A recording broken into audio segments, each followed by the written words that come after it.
Good evening, boys and girls. Look at this. We have some stuff to unbox the old-fashioned way. How about that? First up is from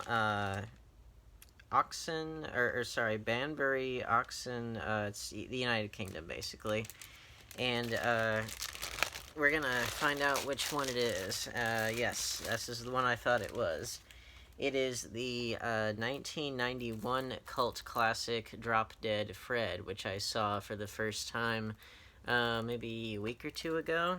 And it's one of those movies that I remembered, I think it was Gene Siskel's least favorite of 1991. And I remember, it didn't really get very good critical reviews. It didn't do well financially. But it has kind of gone on to have a cult following, only on Blu-ray in the UK, so that's why I had to get this one from London, but I saw it recently, and, it's a movie that I think, if you're talking, like, kind of mainstream comedy kind of territory, then yeah, it fails pretty spectacularly. If you're talking about, like, kind of a dark exploration of the effects of child abuse on a child and then on her when she grows up. If you want something that shows that with kind of with like some darkly comedic aspects to it and some fantasy aspects to it, but it's something that I think, like, I always think more along the lines of like what I've learned in my research into psychology and into like the effects of abuse on a child, like emotional abuse and controlling authoritarian parents and that kind of stuff. So if you want to dive more into that, I would recommend giving this a watch. But if you're looking for like a lighthearted kind of fun comedy or whatever, then I don't think that this really fits that bill. Not to say that, that you might not find it funny, because obviously, what you find funny is going to be different from what most people will find funny. But point being that, it's something that if you're studying the effects of authoritarian parenting on a child, not an adult, might not be a bad one to check out. And then I'm going to show you this bad boy right here before I get to the main event.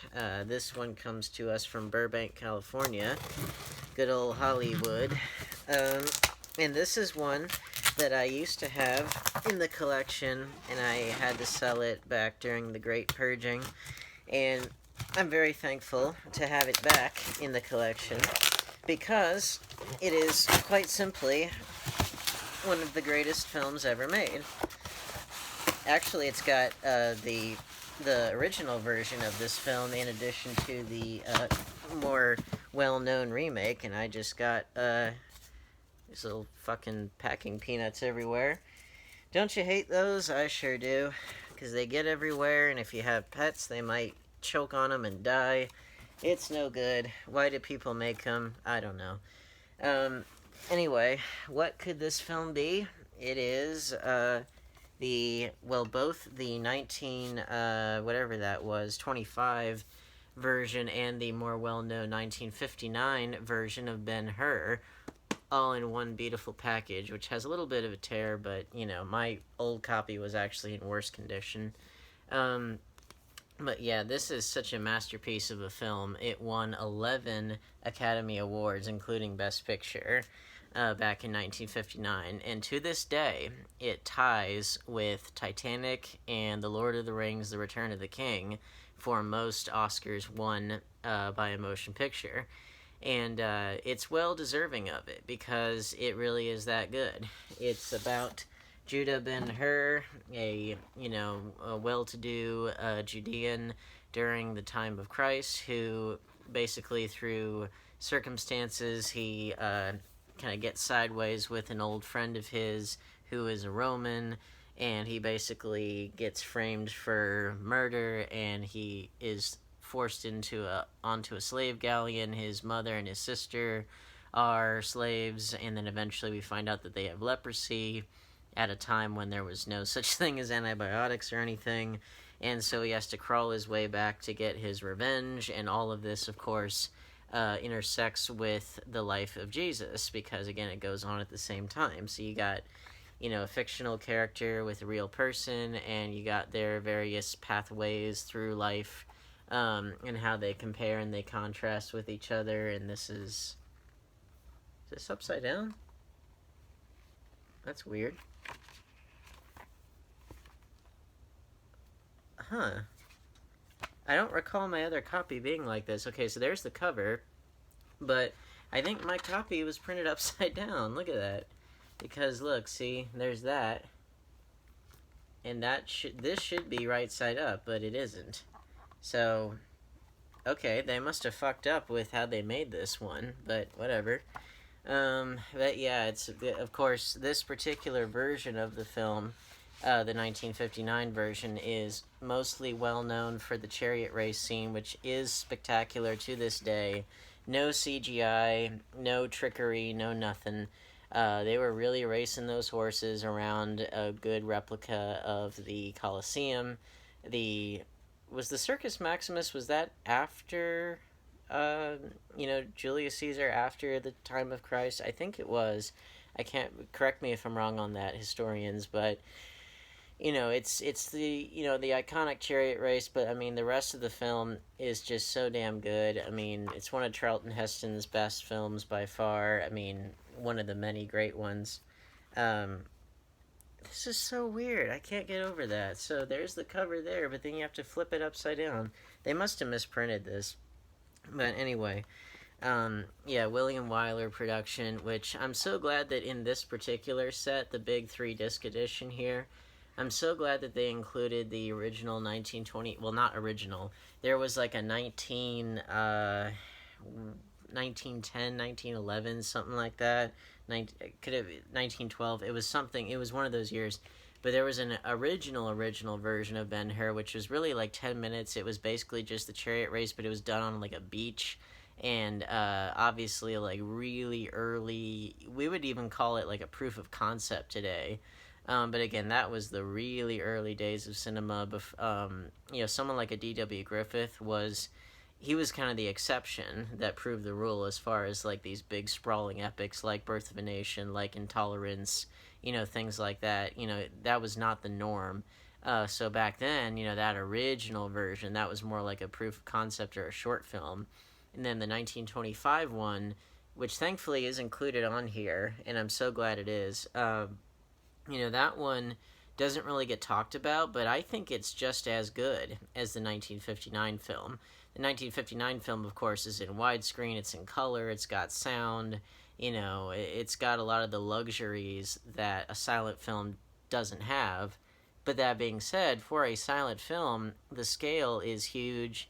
The chariot race is just as thrilling in its own way.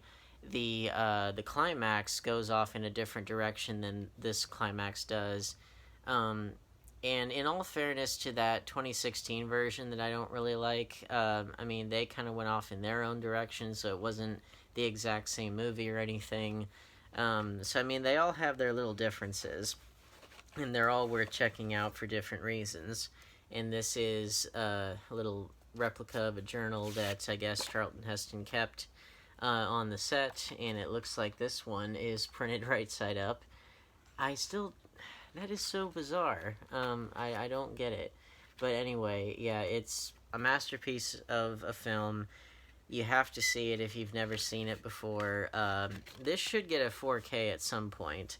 But, this big box set here, it's got so many great extras, and I really don't know if they did release it on 4K. I don't know if they would put out the 1925 version with it. Probably not, but if they did, that'd be great. But anyway, highly recommend it if you guys have never seen it. And definitely, if you can track this down on eBay or whatever, that's where I got it. Highly recommend you get it. See it for the first time if you've never seen it. Rewatch it if you've seen it a million times like I have, because it's really that good. Well, we got our Drop Dead Fred, we got our Ben-Hur.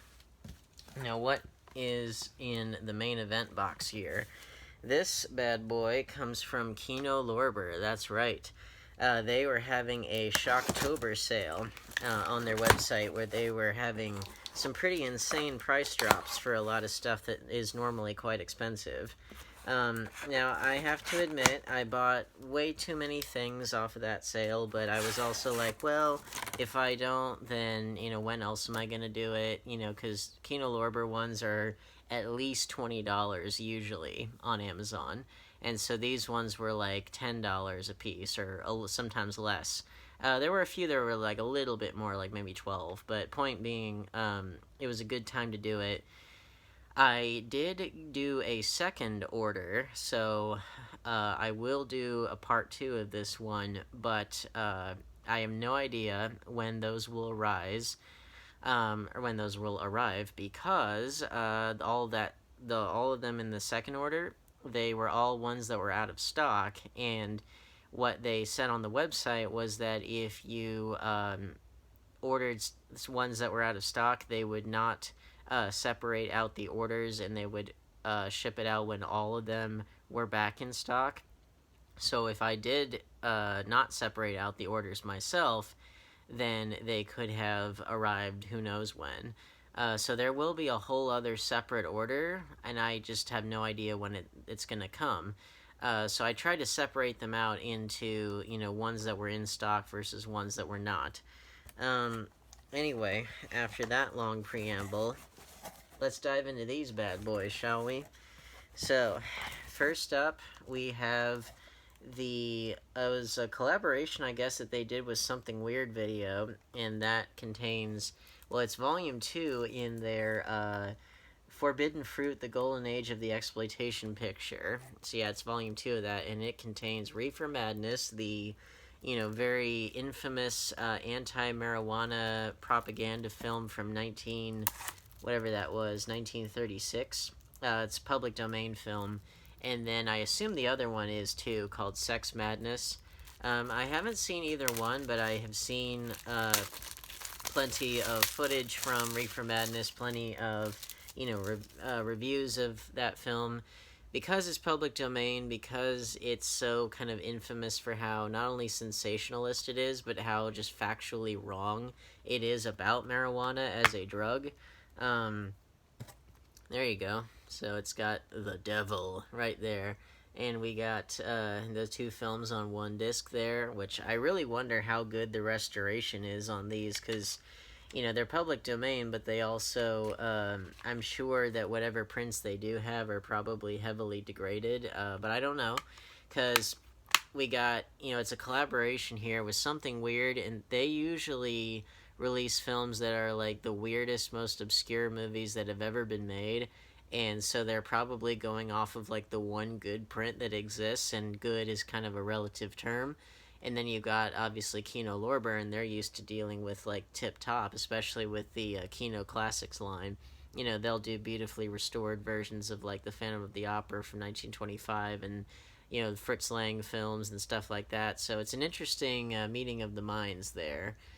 But, yeah, I'm really, really interested in that, because when you're talking about exploitation films, and that is a whole world of films, you can subdivide the exploitation film all day long into blaxploitation, sexploitation, mexploitation, canucksploitation, carsploitation, any number of things. Bruceploitation. There's so many subgenres, but point is, this is one of the earliest examples of the exploitation film, the scare film, the propaganda film that's meant to scare young people into not having sex and not doing drugs or whatever, and the ways in which they do it are unintentionally hilarious and full of a lot of factual inaccuracies.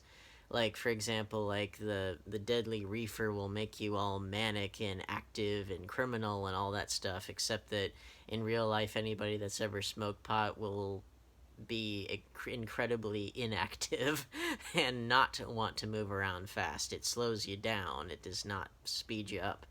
If they'd have made it about cocaine or something, then maybe, but again, very questionable science, but a very iconic exploitation film that we will have to dive into at some point. And next up, we have a classic film from 1968 that I have never seen, and I'm very ashamed to admit that, and it is The Lion in Winter with Peter O'Toole, Katharine Hepburn, and this actually has an early appearance from a very young Anthony Hopkins before he was a star. And that was primarily why I got it, plus, because it is a classic of its own, in its own right. It's a film that I have always wanted to see because, again, it is a classic. It's got some of the best actors of their generation in it.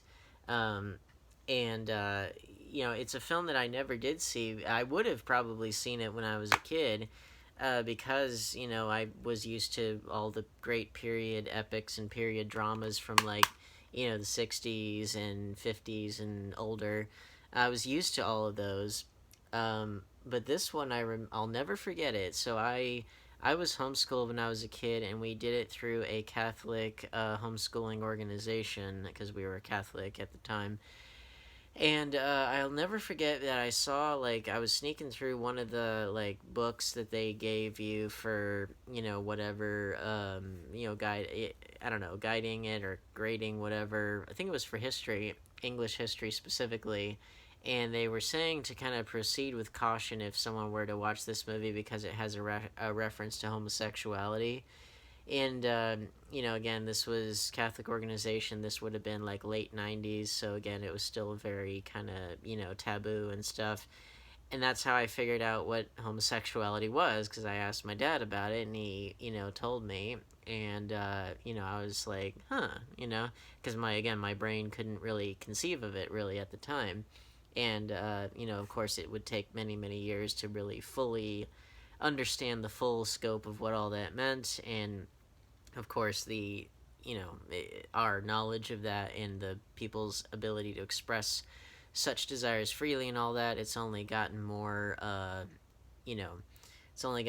well known as time has gone on. So that's a whole other discussion for another time. But point is, finally be able to see this classic film.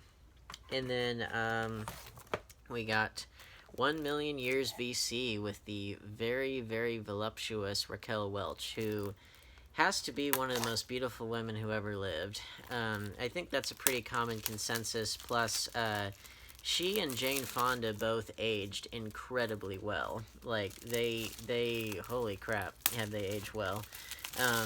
And this was probably her most famous role, and I remember the original photo that then got turned into the illustrated poster, but the original set photo of her in the fur bikini or whatever, that one, I think it sold for a lot, initially in magazines and stuff. But obviously, one of the most beautiful women who ever lived, very well endowed in all kinds of ways. And she eventually kind of got out of the sex goddess roles, or at least tried to diversify a bit later on in her career. But she also, she was known for that because she really was that good looking. And this film is probably her most famous film because it was so because of that picture, but also because of how silly apparently it is. I haven't watched it yet, but it's the fur bikinis, the fur this and that. It's got humans coexisting with dinosaurs, which of course we know that never happened. It's just ridiculousness, but it was 1966, and it was actually a Hammer production, despite it not being a horror film. It's more of a fantasy, adventure, alternate history kind of film, but glad to have that in the collection, be able to finally dive into that. And then what else do we have? We have another classic I've never seen that also deals with a very prominent political issue in 1960, actually. So not 1968, but it was another one that touches on religion, and that is Inherit the Wind, with Spencer Tracy and Frederick March, based on the play by Jerome Lawrence and Robert E. Lee. Not that Robert E. Lee, I assume. and based on a real life event, a real life court case in the United States, which was the Scopes monkey trial. That's what it was referred to as. And it was all about the teaching of evolution in a public school, because that has remained a controversial issue, even though it shouldn't, because the science is there. But it's something that you heard a lot about in the 2000s. You don't really hear about it much anymore, even though I'm sure people still talk about it in some parts of the country. But point being, this was based on that real life court case, and I know that it was very explosive back in 1925 when it happened, and then I believe it was 25. And it's something that has, stuck around with us in some form or another. And I've never seen this film, and I feel bad about it, but again, it's a really landmark court case, very big cultural watershed moment, and one that we are still feeling the effects of today, almost 100 years later. Hard to believe. Then what else do we have? We have New York Stories, the Kino version of it. Now, I know I used to have the Mill Creek release of it, and it was Mill Creek. Like, they'll put out more obscure things. Like, their particular releases of it are kind of on the cheap side, but they are sort of starting to step up their game in recent days. Like, now I always confused their logo. I always confused it with Echo Bridge, because to me they looked a little similar, and they both kind of specialized in lower end releases. But I guess that Kino, they must have gotten the rights to it and put out their, I assume, better quality version of it. It's a anthology, like, comedy drama film with 3 segments from 3 very well-known New York-based directors, which would be Francis Ford Coppola, Martin Scorsese, and Woody Allen. And very eager to check it out. The 3 segments, they are called Life Lessons by Martin Scorsese, Life Without Zoe by Francis Ford Coppola, and Oedipus Rex, Wrecks, by Woody Allen. So eager to dive into that. Let's see what else we got. Now this was one of the pricier ones. Inherit the Wind was one of the pricier ones too. But this one I think was probably the most pricey, but I was also like, when else am I gonna get this? It's a good price for it, and that is William Shatner in Kingdom of the Spiders. Oh boy. I love that poster. That's so Shatner-esque, isn't it? And it's Shatner with giant spiders. Or are they giant? Or no, I think they might just be regular spiders. But anyway, it's Shatner, goddammit, and he's doing spider-like things. I mean, how can I not go with that? And oh, look at that! It's actually from Code Red. Are they owned by Kino? They must be.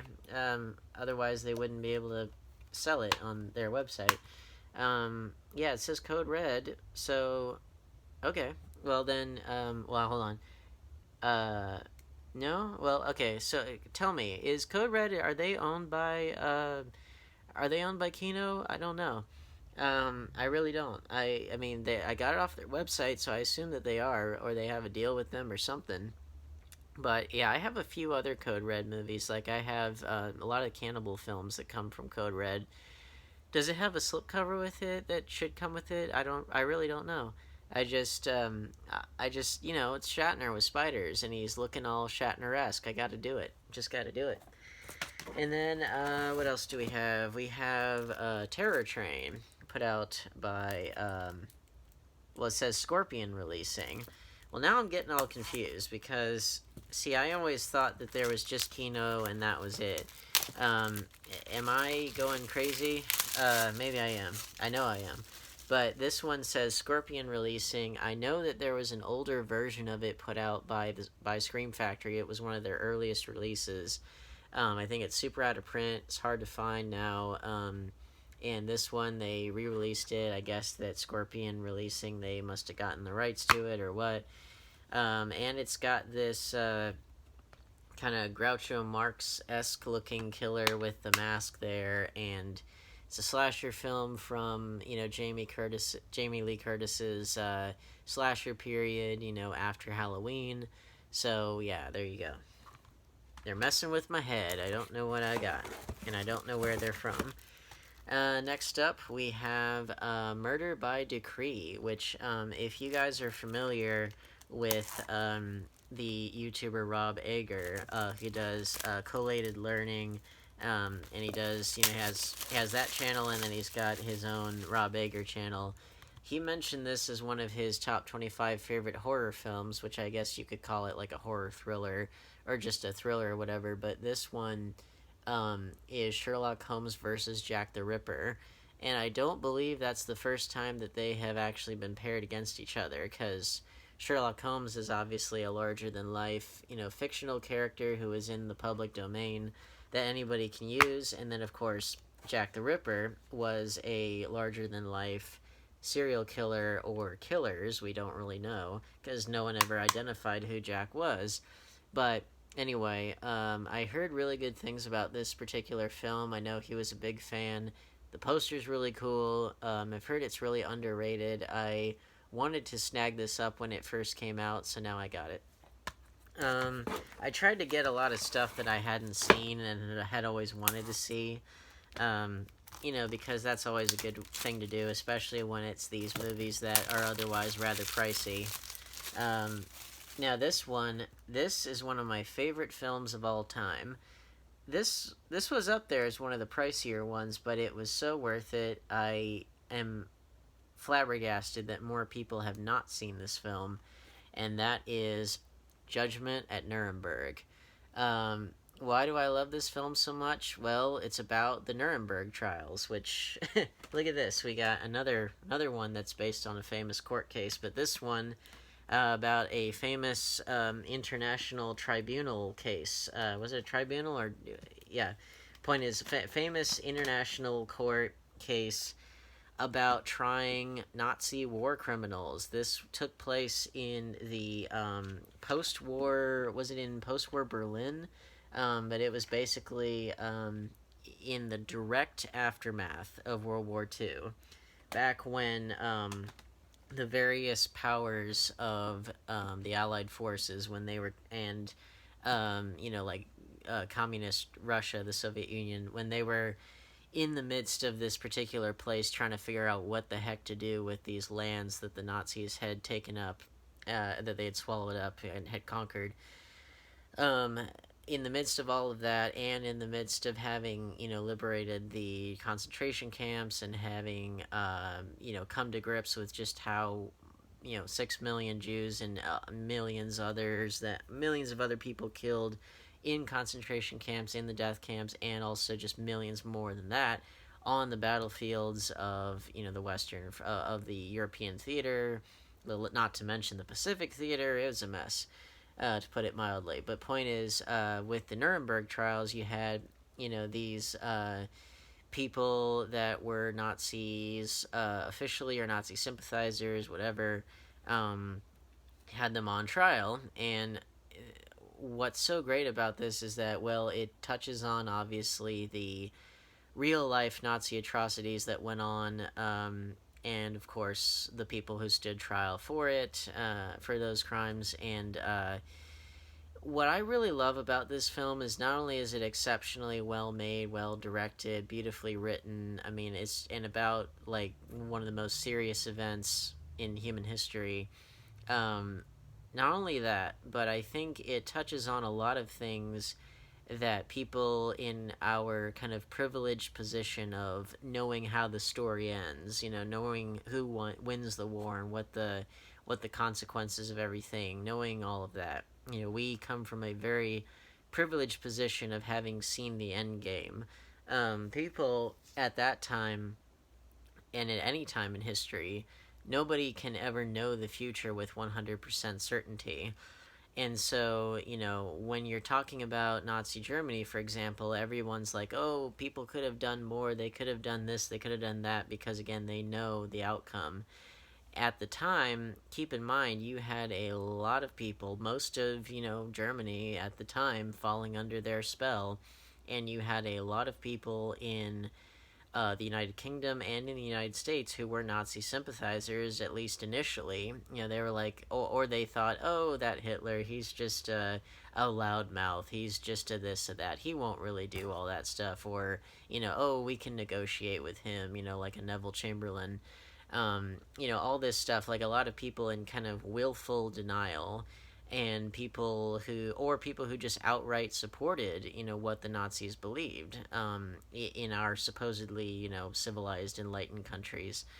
And what this film does is it reminds you of all of that, and it reminds you of the fact that the ordinary German citizen, who might have fallen into into the zeitgeist of Nazism, they try to justify their decision by, oh, Hitler, he did this and that, but he did lots of good things too, and they try to justify all this stuff in their own minds. And then there's a really great scene in the third act of the movie where I forget who it is, but a character's like, where were we when this and that happened and this and that happened? All of these points where they could have stopped this from happening or could have done something more, and they didn't, because they themselves were benefiting from what happened. And so it really just touches on every angle of that, including the fact that there were a lot of people that benefited from the Nazis having taken power. And in other words, and they rooted, because again, this was 1960, so it wasn't even all that long ago when those trials took place, when the movie was made. 1961, excuse me. And so it's just something that in our privileged position, we tend to look at the past through a very particular lens where everybody can see so clearly the end game, and nobody thinks about the people that really, supported the Nazis, or the people that, fought for the Confederacy in the American Civil War, all this stuff. And we kind of look at things through these very black and white lenses, at the expense of not only the complexities, but also the fact that you had otherwise good people that were more than capable of being swept into this horrible, genocidal zeitgeist, where millions upon millions of people killed in death camps and on the battlefield and all these things. This is a film that you have to see if you really want to dive into not only human psychology and history, but also just the fact that you had otherwise halfway decent people who are just as capable of feeding into monstrosities and into inhumanities as these people that we feel superior to.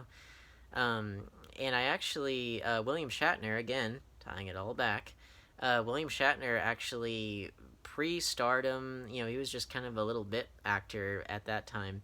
This was one of his earliest film roles. He plays like a security guard or whatever. Not a huge role by any means. He's not even mentioned up here. But it was one of his earliest roles, and you can definitely recognize that it's him. He looks very young and fresh-faced and all that stuff. So he was at Dragon Con, and I actually brought this movie up because I thought everybody's going to bring up Star Trek, everybody's going to bring up, Boston Legal, or, any number of things like that. I'm going to go way back in the old memory bank and bring out an obscure reference like this. And, as is typical with people that clearly weren't anticipating that question, he kind of goes off on his own Shatner-esque tangent about, I forget what he even talked about, whether it was being a responsible steward of the earth, or being just more politically aware, or being, basically the theme of his response was basically in line with the themes of this film, which is basically to, just be a good vanguard for what's right, and that's something that we should never forget. And especially because, with the election coming up, all of society is about to collapse. So, better late than never to learn that lesson. But point being, that this film, I think, really reminds us of just how important it is to stay alert and to always be that vanguard of what's right. And also just to understand that people throughout history, your neighbor can harbor racist attitudes, or can harbor, fascistic attitudes or whatever. and they can otherwise be good people, and yet them doing so, it makes them just as capable of contributing to a movement, a zeitgeist, or whatever that can result in the death of millions. So we should never forget that. The sermon has concluded. But again, a movie like that, you just got to talk about that stuff because it's real life, and it's, it's human life that we're talking about. And as far as art's ability to, prompt discussion and to affect change, possibly, that's one of the best I've ever seen that can do that. And what better film to follow that up with than the Astro Zombies? Because, these totally go together, don't they? The Astro Zombies. I first heard about this when the cinema snob Brad Jones reviewed it. And 1968 zombie film came out in the same year as Night of the Living Dead, but it's Astro Zombies and not, the Living Dead in the way that we think of them. And this puts me in the mind of, like, White Zombie, the band White Zombie. Because of, like, it makes me think of, like, Astro Creep, whatever that was, Astro Creep 2000, that album. Puts me in mind of that, because Rob Zombie, of course, loved his 60s, 70s, grindhouse horror films. That interior artwork there actually reminds me of something that he might have drawn. And I am sure that, with Astro Creep, all that stuff, I'm sure that he was deriving very heavily from this film. Cool poster, though, I have to say. Heard that the movie's kind of crap, but hey, I mean, it's kind of a part of horror history in its own weird way. And speaking of not horror history, but movie history, specifically having to do with movie censorship. Here is a movie that I think this one's also in the public domain, but boy, did it cause a stir when it came out. The Outlaw with Jane Russell. This was produced and directed by Howard Hughes. That's right. The person who made Hell's Angels and who was one of the most revolutionary minds who ever lived, and, aviation expert and eccentric, suffered from OCD, horrifically, and, was the direct real life inspiration for Tony Stark and his father Howard Stark, and Howard, of course, got his name from the real life Howard Hughes.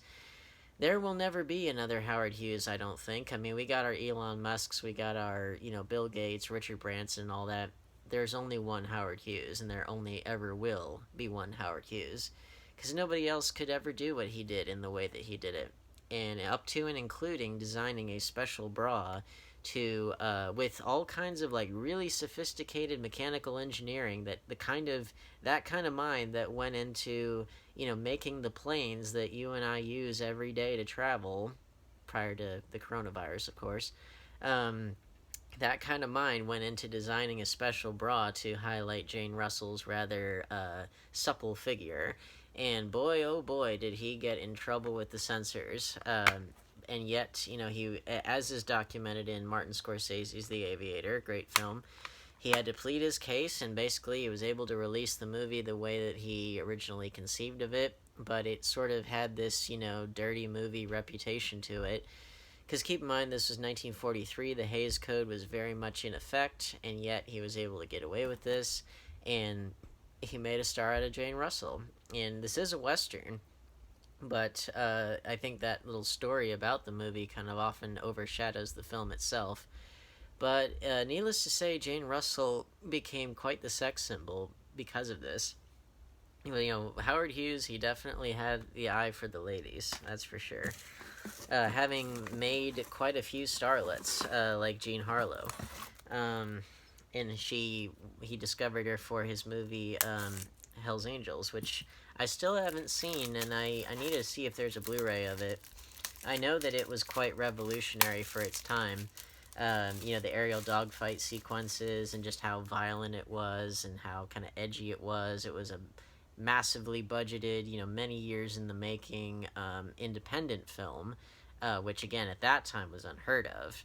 And I mean, to this day, if you try to chuck that much money in, well, you'd have to adjust for inflation. If you were to chuck that much money at an independent film, then it's like, holy shit. Anyway, Lorenzo's Oil by directed by George Miller, who we know for the Mad Max films and for Babe and Happy Feet and that kind of stuff, did this drama with Nick Nolte and Susan Sarandon. I have to say, I have been really, really reluctant to revisit this film. Um, I haven't. I honestly, when I saw this was many, many years ago. I wasn't able to finish it because honestly, it hit really, really close to home, like in a way that I was like. Remember how I talk about like Tully, how that hit me close to home in a way that was really hard to watch. This film hit me close to home in its own way because it's about these parents who their son is suffering from this really kind of mysterious disease that doctors don't really understand, and they give him only a short time to live. And basically, it's such that they have to really think outside the box, and they have to basically kind of do their own kind of guerrilla research almost into figuring out what the heck is wrong with their son and how to treat it. And so, in so doing, they have to basically outthink the medical establishment of the time, and they have to really figure out what is wrong with their son, and in so doing they find the means of saving his life basically. But it's such that it was very hard for me to watch, and again I couldn't even finish it at the time, but that's why I got it again, because I was like, I'm going to finish this thing, because without getting too much into my medical history or anything, I had a lot of different health issues that made it such that I was homeschooled, and I had to live a very kind of cloistered life, and made me really shy, and that's a whole other kettle of fish there to discuss. But without getting too deep into it, I know what it is like to have parents that are willing to go to the ends of the earth to keep you safe and to figure out what you need to be healthy and all that stuff. But again, it's just it puts me right back into that place, and it's hard to think about. And same with Tully, but in a different way. But anyway, I can't really speak too much about it because I do need to finish it. But I just remembered when I was first seeing it, I was like, this is hitting really close to home. But I'm older, wiser, tougher, so I'll be able to get through it. That was very, very deep, very hard hitting. Let's talk about another deep, hard hitting movie, Transylvania 65000. That's right up there with Judgment at Nuremberg and Schindler's List in terms of seriousness. This movie, I saw it, I think earlier this year, like maybe back in January or something. It's with our dear Jeff Goldblum, who I adore, and it's with Ed Begley Jr., Carol Kane, Joseph Bologna, Jeffrey Jones, John Biner, Gina Davis, Michael Richards, before Seinfeld. And this was 1985, so it was actually 1 year before The Fly with Jeff Goldblum and Gina Davis. They were a couple at the time of having made The Fly. They might have been a couple either at the time of this or maybe because of this movie. I don't know the exact timeline, but point being, this is a very amusing, underrated, pretty cheesy but fun, kind of monster-themed comedy. And it was put out by New World Pictures, and they also put out, a few years later, they put out Elvira, Mistress of the Dark, and it actually, for a while there, it was out there on a 2-pack DVD with Elvira, Mistress of the Dark. Another very, cheesy, intentionally so, kind of horror-themed comedy. Really funny. I enjoyed it very much. Gina Davis is rather boobalicious in this film because she plays, this nymphomaniac who thinks she's a vampire. And Jeff Goldblum's really funny, as always. I liked it. It was fun. It was cute. And I hate it when people call movies cute because they usually mean it in a really patronizing way. I don't mean it in a patronizing way. I mean it genuinely. It was fun. Now, this is a film that I have never seen, and I haven't even really heard anything about it, but it is a Marlon Brando film, or a film with him in it, called The Nightcomers, and it is a rare instance where he did horror. Because, of course, most of us know Marlon from having done so many great performances in movies like The Godfather and other ones like On the Waterfront and A Streetcar Named Desire and Apocalypse Now, Superman, all that stuff. Um, well, and that's just me kind of doing uh, his role in On the Waterfront. 'Cause he was quite chameleonic. I mean, there is a reason why he's regarded as the greatest actor in film history, because he really was chameleonic. Like his English accent was really, really good, and just his ability to become another person was really strong. Now he had his isms for sure, but like there is a reason why he's regarded so highly. And interested to see what he can do with horror, because again, that's a genre that most of us don't really associate with him.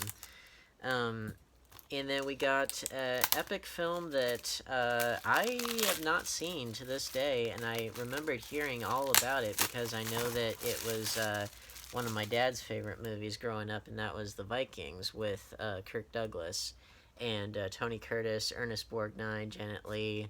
Um, and it was, a period epic, adventure film about the Vikings, hence the name. And yeah, looking forward to it. I mean, Kirk Douglas was kind of the go-to guy in like the 50s and 60s for like those period epics or those big adventure films, things like that. The Disney version of like 20,000 Leagues Under the Sea, he was in that. Obviously Spartacus, tons of other movies. I wish that, well, actually, 20,000 Leagues Under the Sea, the Disney one, it does have a Blu-ray release, but it is through the Disney Movie Club, and it's kind of hard to come by. But I'm not even kidding. Like, I'm gonna track that down because that has to be one of Disney's best films that they've ever made. I'm not like of any era, live action, animation, whatever. Not kidding. It's that good. But Kirk Douglas again, he was very much at home in those kinds of movies. Only got two left. Um, what else do we have? We have a Spike Lee joint, SOS, Summer of Sam. And this is his take on the Son of Sam killings. When that serial killer, when he was doing his thing in New York City in the 70s. And the real Son of Sam, Richard, or whatever his name was, fuck. Well, his real name was Richard David Falco, David Berkowitz. His birth name was Richard David Falco, but his adopted name was David Berkowitz. And, he went and committed those killings in New York City in the late 70s, summer of 77. And this is Spike Lee's film all about it, which I've heard really good things about. Spike Lee is one.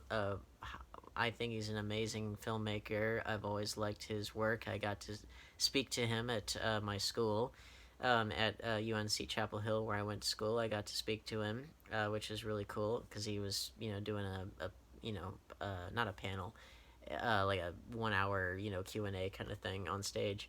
So I'm looking forward to checking that out. And let's end this on a good note, shall we?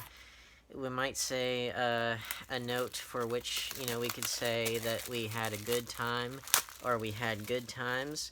Well, that's because we got Good Times with Sonny and Cher, directed by William Friedkin. That's right, the same guy who did The French Connection and The Exorcist did a movie with Sonny and Cher back in 1967. Back when they were kind of at the height of their, hippie romantic couple duo fame. Yeah, good times. Good times indeed. This is a film that I have heard is really weird and experimental. This was the least expensive out of all of the movies that I got from Kino-Lorber. I wonder why. Anyway, yeah, so hopefully you liked all of that. Did you partake in any films from the Shocktober sale on Kino-Lorber's website? Let me know in the comments below. I will do a part 2 of this whenever that other order comes in. I have no clue when it will come in because I have no clue when all those items will be back in stock, and hopefully they'll honor the sale prices and all that stuff.